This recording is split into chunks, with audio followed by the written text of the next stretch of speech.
c'est le plus gros mensonge électoral qu'on ait proféré depuis la Seconde Guerre mondiale. C'est tout, d'ailleurs, ce sont les faits qu'ils disent, puisque j'ai écouté M. Hollande l'autre jour à la télévision, il dit exactement le contraire sur des points essentiels de ce qu'il disait pendant la campagne électorale. Bon. On fait croire qu'il y a un plan de relance de 120 milliards. Je vous le dis de manière la plus ferme, c'est faux. Voilà. Il n'y a pas de plan de relance de 120 milliards. Il y a une augmentation du capital de la Banque européenne d'investissement de 10 milliards prévue il y a un an.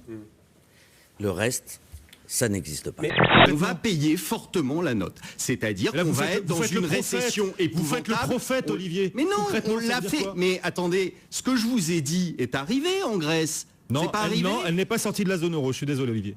Ouais, c'est comme si je Non, vous ai dit qu'elle ferait un défaut. Je Je vous ai dit qu'elle ferait un défaut et croyez-moi, elle va sortir. De toute façon, à terme, elle sortira.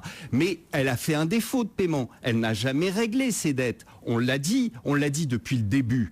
D'accord? J'étais le seul à le dire. C'est vrai. Eh oui. Le pouvoir, ça s'invente pas. Lorsque j'avais dit qu'il n'avait pas l'expérience, c'était pas une vacherie. C'est que vous passez de député ou de patron d'un parti à Premier ministre ou de patron d'un parti à président.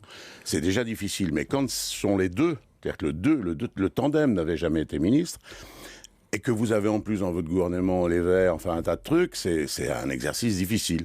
Est-ce que les écologistes sont, selon vous, encore membres de la majorité dans ces conditions-là ? Bien sûr qu'ils sont membres de la majorité et que les deux ministres qui ont été confortés par le Premier ministre sont membres du gouvernement. Je travaille en confiance avec elle. Et ce qu'elle fait, c'est l'intitulé de son ministère, l'égalité des territoires et le logement. Et elle le fait dans une équipe gouvernementale que je dirige, dont elle est solidaire.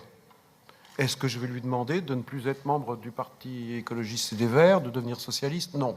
Parce que ma position personnelle, Monsieur Pujadas, elle n'est pas intéressante pour la bonne et simple raison qu'une ministre n'a pas exprimé sa position personnelle sur tel et tel sujet. Les autres ministres disent qu'ils sont favorables à ce traité. Et vous ne souhaitez pas le dire? Quand on est membre d'un gouvernement, on exprime la position du gouvernement Autrement sur des dit, questions qui sont des questions importantes. Vous imaginez la cacophonie si les uns et les autres faisaient part de leurs états d'âme?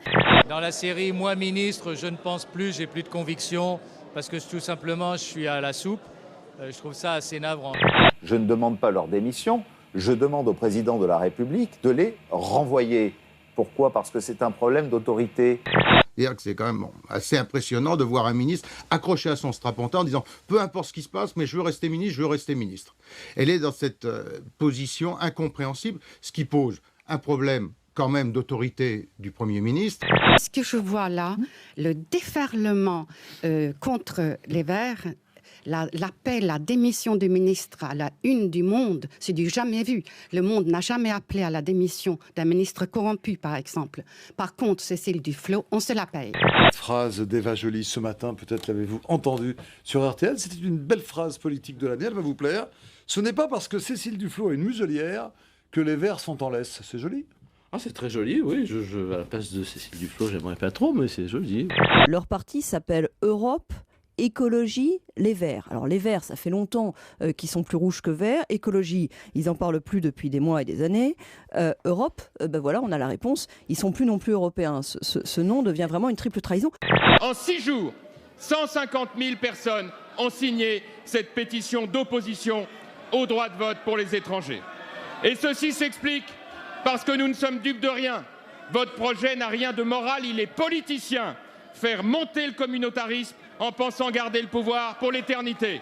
Et je rappelle que Nicolas Sarkozy, Jean-Louis Borloo, Brice Hortefeux, Yves Gégaud, membres de votre groupe, étaient d'accord pour débattre de cette proposition.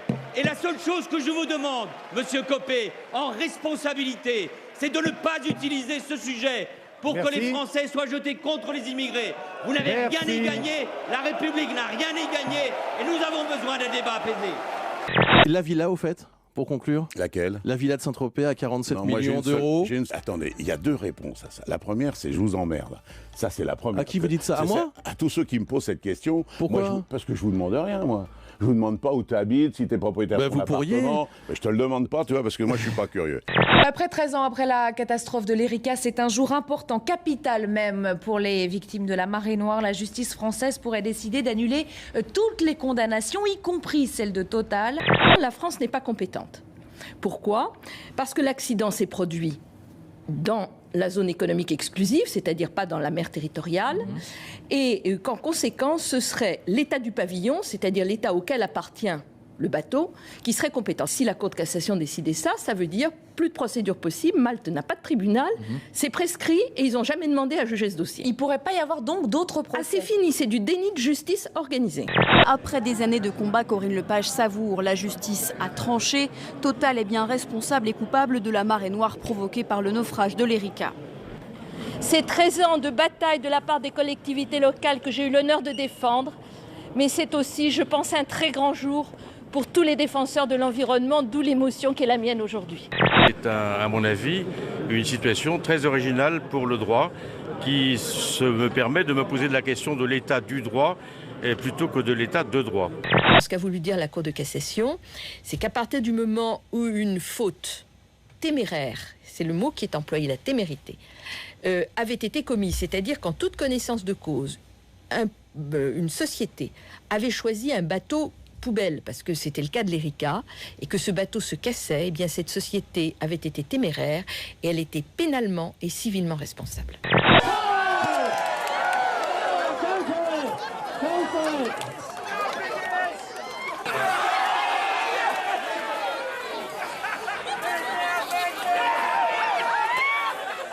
Russie toujours et encore la route. Cette voiture équipée d'une caméra vidéo suit un poids lourd. Il se déporte un peu pour prendre une route à gauche. Le conducteur du camion d'en face est indemne. Il a été éjecté quasiment debout à travers son pare-brise. Un miraculé. On ne sait pas si le conducteur du camion pressé de tourner avait ou non bu.